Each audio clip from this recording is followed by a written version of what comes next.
자신을 중요하게 생각하지 않는 사람을 소중하게 대해줄 상대는 없다. 김민수 씨는 사랑에 빠지는 게 두려웠다. 누군가를 만나 사랑하게 되면 무조건 사랑이라는 감정에 올인하는데 그렇게 되는 순간부터 마음의 고통이 몹시 심했다. 나는 상대방을 이토록 사랑하는데 저 사람은 왜 그만큼 나를 좋아하지 않는가 싶어 불안하고 화가 나서 견딜 수가 없었다. 그러면서 자기가 애정결핍이 아닌가 하는 생각도 했다. 그런 생각은 몇 번의 연애를 경험하면서 비슷한 관계를 맺는 자신을 들여다보면서 더 확실해졌다. 이상하게 연애를 할 때마다 그는 상대방이 마치 엄마처럼 자신을 따뜻하게 보살펴 주기를 원했다. 성장 과정에서 사랑을 제대로 받지 못해 그런 게 아니냐는 것이 스스로 내린 결론이었다. 그러나 그의 성장 과정에는 특별히 그런 여지가 될 만한 사건이 없었다. 오히려 그는 부모의 사랑을 지나칠 정도로 듬뿍 받고 자란 사람이었다. 그런데도 그는 상대방이 조금이라도 자신에게 소홀하거나 자기만큼 사랑하지 않으면 화를 냈다. 어쩌다 자신과의 약속을 취소라도 하면 견딜 수 없이 화가 났다. 피치 못할 사정이 있든 없든 말이다. 사랑할 때 가장 중요한 것은 나 자신이다. 그럴 때마다 민수 씨도 힘들었다. 도대체 자기가 왜 그러는지 자신도 이해하지 못했기에 더욱 괴로웠다. 그의 행동에는 다음에 숨은 이유들이 있었다.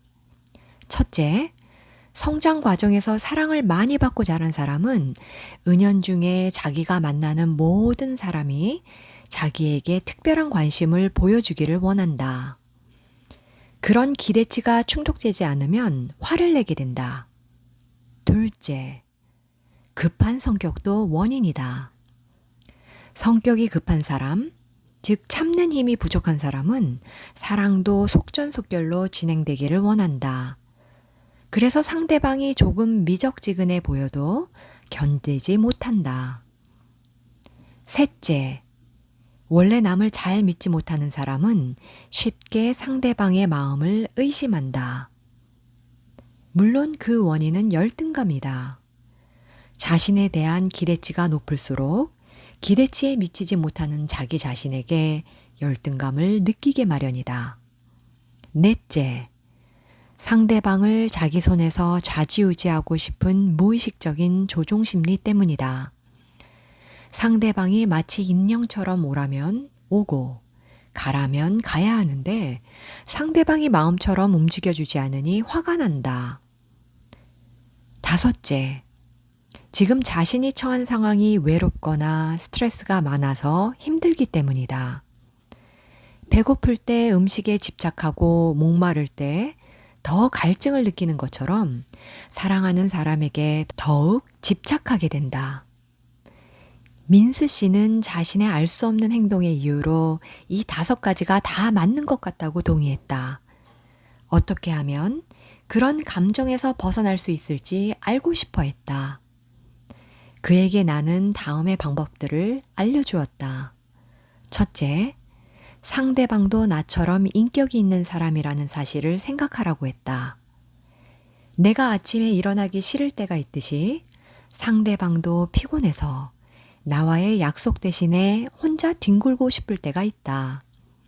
친구와 편안하게 차 한잔 마시고 싶을 때도 있을 테고, 그것은 내가 싫어서가 아니라 단지 그 순간에 나를 만나는 일보다 더 하고 싶은 일이 생긴 것뿐이다. 그것을 받아들일 수 있어야 한다. 좋고 비싼 음식을 앞에 두고 때로는 소박한 음식을 먹고 싶은 생각이 드는 것처럼 아무리 좋은 사람이라도 만나기 부담스러울 때가 있다. 특히 사랑하는 사이에서는 잘 보여야 한다는 부담감이 무의식적으로 작용하기 때문에 그런 부담감이 버겁게 느껴질 때도 있다. 그것을 사랑이 식었다. 마음이 변했다고 생각해서는 안 된다. 상대방을 인정해 줄수록 그 관계는 더 오래가게 마련이다. 상대방도 자신의 욕구를 있는 그대로 인정해 주고 수용해 주는 것을 고마워한다. 둘째, 일이 마음대로 진행되지 않을 때는 그런 스트레스를 다스릴 수 있는 뭔가가 필요하다. 이때 가장 효과적인 것은 창조적이고 생산적인 일이다.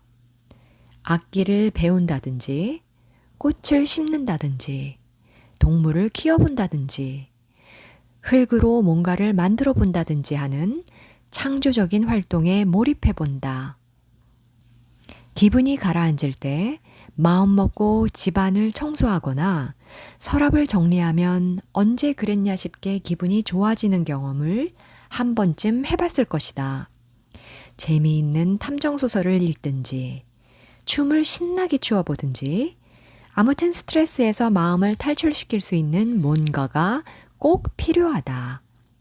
식물도 자라나려면 물과 거름, 햇빛이 필요한 것처럼 마음도 어둠에서 벗어나려면 그만한 투자가 필요하다는 점을 꼭 기억해 두어야 한다. 셋째, 자기 자신을 소중하게 여기는 마음이다. 사랑 때문에 힘들어할 때마다 생각해 보라. 내가 왜 내 마음을 어지럽게 하는가? 차라리 그런 순간 내 손이 할 수 있는 것, 내 눈이 볼 수 있는 것, 내 귀가 들을 수 있는 것, 내 머리가 생각할 수 있는 것을 좀 더 넓혀나가 자신을 발전시키려고 애써야 한다. 다시 한번 강조하지만 세상의 모든 것은 내가 있을 때만 존재한다. 그러므로 지금 내가 하는 행동이 자신을 소중하게 여기는 것인지 아닌지 늘 생각해 볼 필요가 있다. 넷째, 어떤 경우에도 우리가 포기하지 말아야 할 것은 바로 자신의 발전과 성숙이다. 생각해 보라. 누가 자신을 발전시키고 성장시킬 수 있는지 가족도 친구도 연인도 아니다. 바로 자기 자신이다. 그런 소중한 자신을 어떤 순간이든 방치하지 않도록 노력하는 것이 이 세상에서 가장 중요한 일이다. 나 자신의 발전과 성장이 중요한 이유는 내가 발전하고 성장할수록 사랑을 포함해 무슨 일이든 예전과는 다르게 할 수 있어서다. 초등학교에 다닐 때는 모든 걸 다 아는 것 같았지만 중학교와 고등학교를 다니면서 또 사회에 나와서 생각해보면 그때 알았던 것이 얼마나 작은 것이었는지 새삼 깨닫게 된다. 그처럼 마음도 커가면 커갈수록 생각하고 느끼고 행동하는 것이 달라질 수 있다. 그래서 마음을 키우는 것이 중요하다. 그 과정에서 경험하는 여러 실수와 고통을 두려워할 필요는 없다. 땅을 넓혀 나가려면 계속 경작해야 한다. 마음도 마찬가지이다. 마음을 키워나가기 위해서는 노력에 노력을 거듭해서 끊임없이 경작해야 한다. 마음을 키워나가는 과정에서 경험하는 모든 것을 소중히 여겨야 한다. 내가 괜찮은 사람이라면 인연은 반드시 나타난다. 김하늘 씨가 어렵게 털어놓은 예전 남자친구는 사실 아내와 딸이 있는 유부남이었다. 같은 직장에 근무했던 그 남자는 가족에게 매우 헌신적인 사람이었는데 곁에서 지켜보던 하늘 씨는 자기에게도 그런 사랑이 찾아오기를 간절히 바랐다고 한다. 하늘 씨는 날마다 싸우는 부모 밑에서 거칠고 외롭게 자라났다. 아버지는 한 번도 딸을 안아준 적이 없었다. 늘 사랑받고 싶다는 생각이 간절했던 그녀에게 그 남자는 정말 완벽해 보였다. 하늘 씨는 남자를 유혹했고 결국 성공했다. 그리고 아내와 딸에게 했던 것처럼 자기에게도 헌신적이고 다정한 모습을 보여주기를 원했다. 남자는 노력했지만 이미 가정이 있는 사람이었으므로 처음부터 두 사람의 관계는 한계가 정해져 있었다. 여자 역시 그것을 모르지 않았다. 하지만 남자가 조금만 소홀한 눈치를 보여도 미친 듯이 화를 내고 울며 불며 매달렸다. 스스로 광기에 가까운 집착을 보였다고 말하는 하늘 씨는 결국 아주 시시한 다툼 끝에 남자와 헤어졌다. 그리고 헤어지고 난 후 그녀는 너무 혼란스럽다고 했다. 그 남자에 대한 미련 때문이 아니었다. 오히려 헤어지자마자 어느 순간 거짓말처럼 그 남자를 까맣게 잊어버리고 있다는 사실에 충격을 받았다는 것이다. 어떻게 이럴 수가 있죠? 진심으로 그 사람을 사랑한다고 생각했거든요. 그래서 집착했고요. 그런데 그게 사랑이 아니라 그냥 감정의 유의였던 거예요. 그 사람이 없어도 잘 살 수 있다는 사실을 깨달았을 때에 제 마음이 얼마나 허망하고 처참했는지 아시겠어요? 하늘 씨는 그때의 자신을 이렇게 읊조렸다. 사실 꼭 그 사람이 아니어도 상관없었을 거예요. 그저 황폐한 내 마음을 채워주고 위로해 줄 수 있는 누군가가 필요했던 거죠. 이제는 그런 기대나 욕구를 채워줄 수 있는 사람은 없다는 걸 알았지만요. 하늘 씨는 남자와 사랑에 빠져 있다고 생각할 때도 늘 자신이 정말 사랑받고 있다는 사실을 믿지 못했다. 끊임없이 그 사랑을 확인하려 했다. 남자의 말 한마디, 몸짓 하나에 민감하게 반응한 것도 그 때문이었다. 그런데 이제 와서 그 모든 것이 단지 자신의 무의식적인 기대치와 욕구에 따른 감정의 유의에 지나지 않았다니 허망할 수밖에. 나의 부족함을 타인이 채워줄 수는 없다. 연인 관계에서 이런 경우는 생각보다 많다. 필요해서 사랑하는 것과 사랑해서 필요로 하는 것 사이에는 커다란 차이가 존재한다. 필요해서 사랑하는 사람들을 보면 자신의 의존 욕구를 사랑으로 착각하는 경우가 많다. 나무에 오른다고 가정해보자. 같은 행위라도 목적에 따라 전혀 다른 의미를 가질 수 있다. 어떤 위험을 피하려고 나무에 오르는 것과 좀 더 넓은 시야로 세상을 보려고 나무에 오르는 것은 같은 행동이다. 하지만 그 목적은 완전히 다르다. 후자의 경우는 전적으로 자유의사에 달렸다. 따라서 어떤 나무에 어떻게 오를 것인지 충분히 살펴보고 생각할 수 있다. 하지만 전자처럼 긴박한 필요성 때문이라면 눈에 보이는 대로 아무 나무에나 올라갈 테고 몸을 숨길 수만 있다면 굳이 나무가 아니라 구멍이나 동굴이어도 상관없을 것이다. 사랑도 예외는 아니다. 사랑을 위한 사랑인지 아니면 정신적 외로움이나 공허감을 메우기 위해 시작된 관계인지에 따라 그 과정과 결과가 달라진다. 진정한 사랑은 자신이 사랑하는 것만으로도 만족하므로 상대의 사랑을 의심하거나 경계하지 않는다. 사랑에 꼭 필요한 요소인 확실성과 지속성이 늘 유지되므로 불안하지도 않는다. 그 반면 자신의 외로움을 덜기 위해 시작된 관계는 외로움을 달래려는 욕구 충족이 우선이다. 그러므로 왜 그 사람을 선택했는지에 대한 진지한 성찰이 불가능하다. 이때 정작 사랑하는 것은 상대방이 아니라 바로 자기 자신이다. 단지 네가 필요함으로 널 사랑하는 것이므로 상대에 대한 사랑도 그가 자신의 욕구를 얼마나 채워주느냐에 따라 좌우된다. 그러면서도 상대방이 자기에게 원하는 것은 무엇이든지 부담스러워한다. 자기의 욕구와 필요가 우선이므로 상대방에 대한 배려나 사랑이 자랄 공간이 없다. 그래서는 아무리 좋게 봐주어도 진짜 연애 혹은 사랑이라고 할 수는 없다. 그것을 이해할 때 비로소 외로움 때문에 섣불리 연애에 뛰어드는 일을 멈출 수 있다. 자신이 괜찮은 사람이라면 좋은 인연은 반드시 나타난다.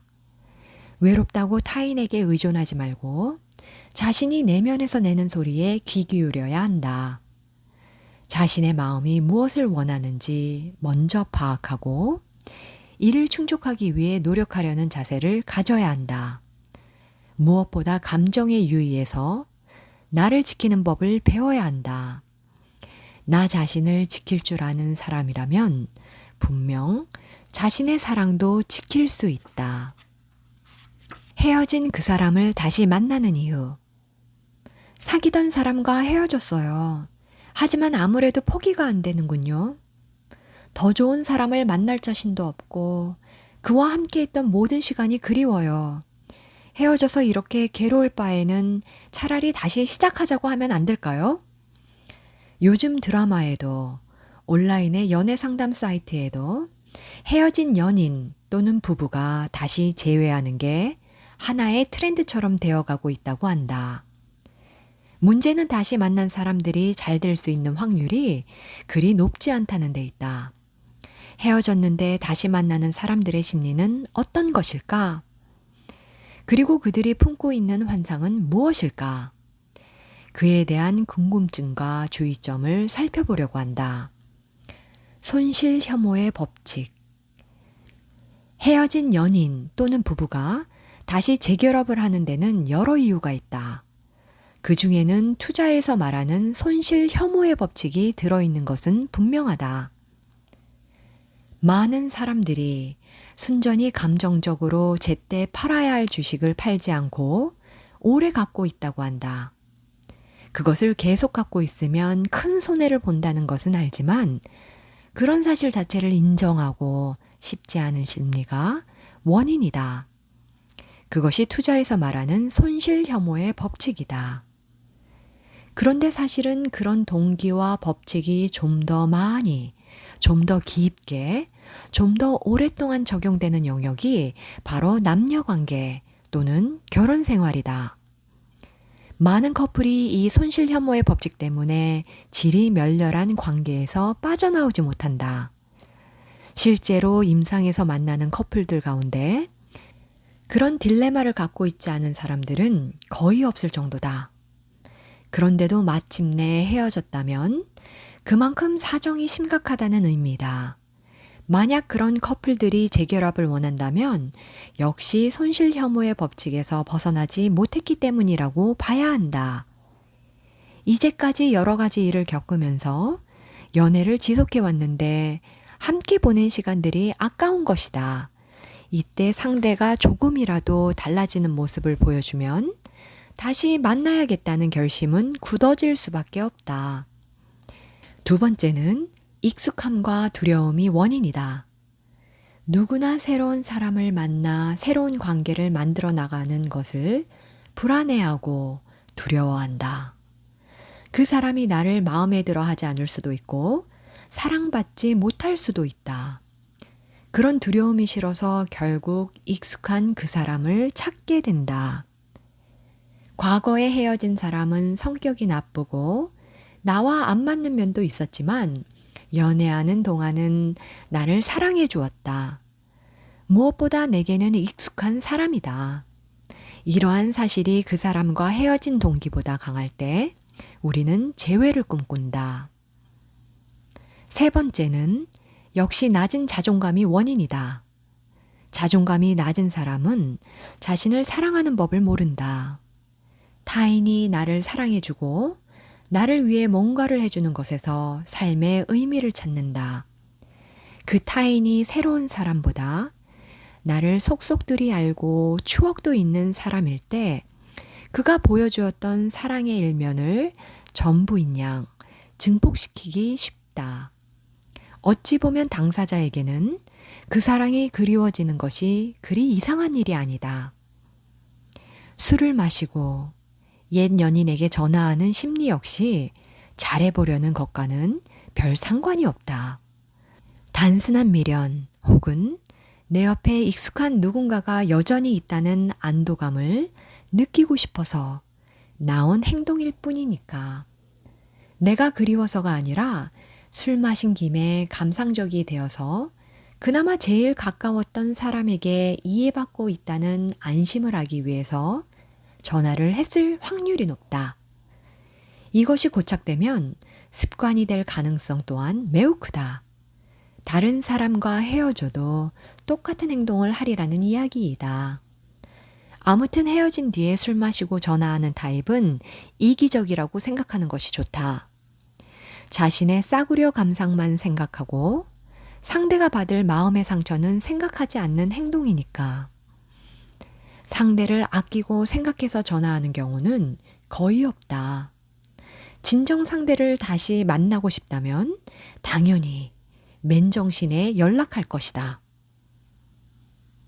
헤어진 그 사람과 다시 시작하고 싶다면 사실 재결합은 상대가 변할 것이고 나 또한 변할 것이라는 전제에 기초를 두고 있다. 두 사람이 예전보다 훨씬 더 노력할 것이므로 연애도 그전보다 좋을 것이라고 기대한다. 또 하나는 상대를 변하게 하고 싶다는 심리, 즉 상대가 나로 말미암아 마침내 변했다는 자기 만족을 채우려는 심리도 있다. 하지만 대개의 경우 그런 기대는 단순히 환상일 뿐이다. 현실에서는 상상하는 것보다 100만 배 이상 참고 더 많이 노력해야 한다.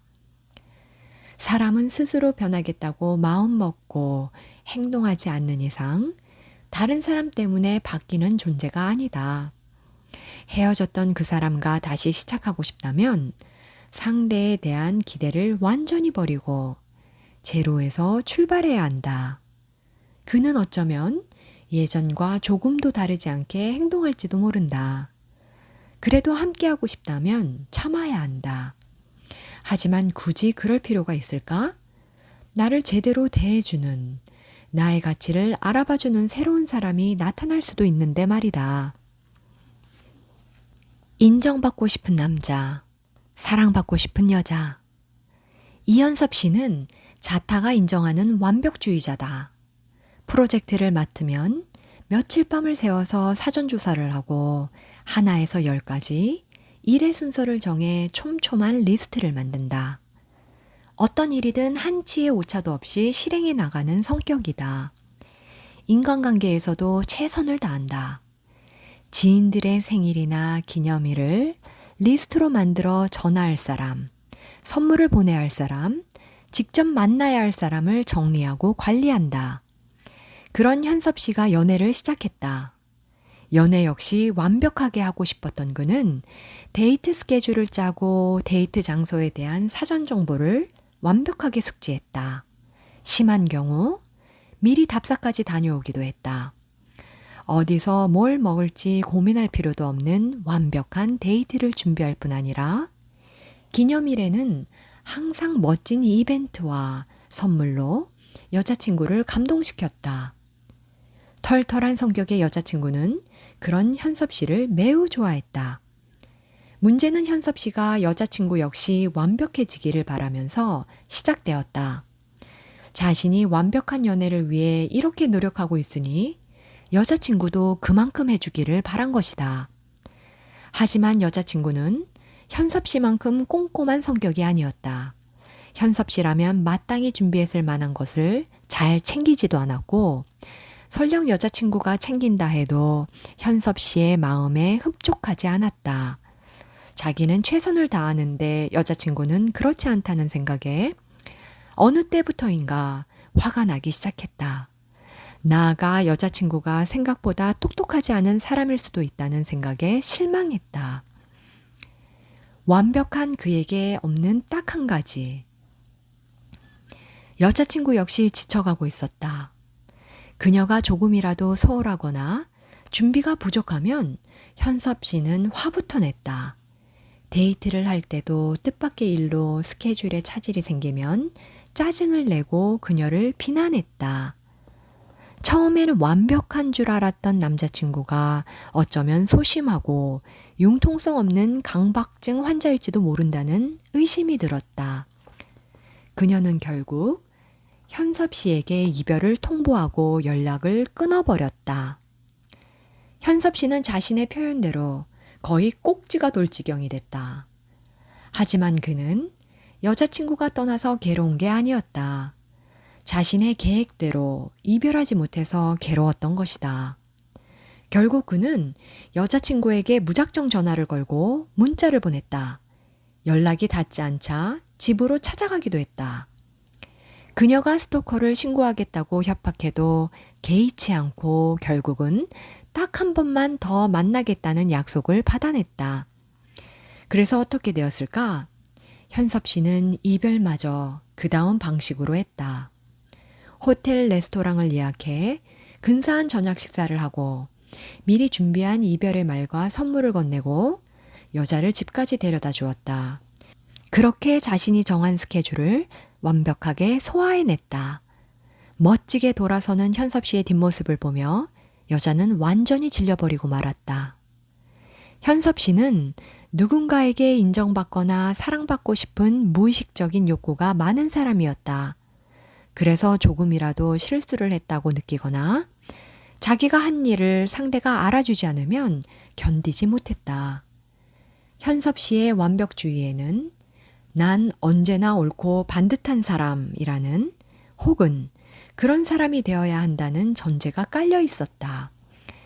그런 자신이 사람들에게 인정받고 사랑받는 것은 당연하다고 생각했다. 그러다 보니 자신이 여자친구에게 감동을 주었다면 여자친구 역시 자신에게 똑같은 노력을 기울여야 한다는 기대치를 가질 수밖에 없었다. 그러나 현섭 씨가 꿈꾸는 완벽한 연애는 TV나 영화라면 모를까? 현실에서는 존재하지 않는다. 그런데도 현섭 씨는 그 사실을 잘 이해하지 못했다. 현섭 씨에게는 자신이 그 사람을 사랑하느냐는 중요한 게 아니었기 때문이다. 그저 자신이 그 사람에게 얼마나 완벽한 사람이 되느냐 하는 것이 중요할 뿐. 상대를 조종하고 싶은 심리. 만약 현섭 씨가 자신의 무의식적 욕구를 좀 더 이해할 수 있었다면 상황은 달라졌을지 모른다. 내가 왜 상대방에게 그릇된 요구를 내세우는지, 왜 상대방을 내 방식대로 바꾸려고 하는지 그 이유를 알았더라면 그처럼 공격적이 되지는 않았을 테니까. 현섭 씨와 같은 타입은 대개 세상의 모든 일을 자기만의 흑백 논리로 재단하는 경우가 많다. 그들은 사랑하는 사람에게도 자신의 잣대를 정밀하게 들이대곤 한다. 그리고 상대방 역시 자기가 세운 기준에 맞아야 한다고 생각한다. 그렇지 않으면 어떻게 해서든 그 기준에 맞도록 상대방을 변화시키려는 진념을 보인다. 무의식적인 조종의 욕구라고 한다. 이를 좀 더 직접적으로 표현하면 내 소나기에 상대방을 쥐고 흔들려는 심리라고 할 수 있다. 그와 같은 조종 심리에는 여러 가지가 있다. 앞서 이야기한 것처럼 희생자 모드를 가동해 상대방의 죄책감을 불러일으킴으로써 조종하려는 경우도 있고, 교묘한 방법으로 상대방을 억압함으로써 조종의 욕구를 충족시키는 경우도 있다. 대개 의존적이고 집착이 심한 타입일수록 상대방을 내 손 안에 넣고 조종하고 싶어 한다. 그래야 자신의 의존성을 만족하게 할 수 있으니까. 열등감도 하나의 원인이다. 내 모자라는 면을 보고 상대방이 떠나갈지도 모른다는 생각에서 비롯된 의심과 불안, 분노의 감정이 조종의 욕구를 더욱 부채질한다. 그릇된 요구 탓이든 조종 심리 탓이든 인간관계에서 억압과 구속은 늘 가장 나쁜 결과를 가져온다는 것을 알 필요가 있다. 그렇지 않으면 아무리 서로 뜨겁게 시작한 연애라 해도 시들어가는 순간이 반드시 오게 마련이다. 2부에서 계속됩니다.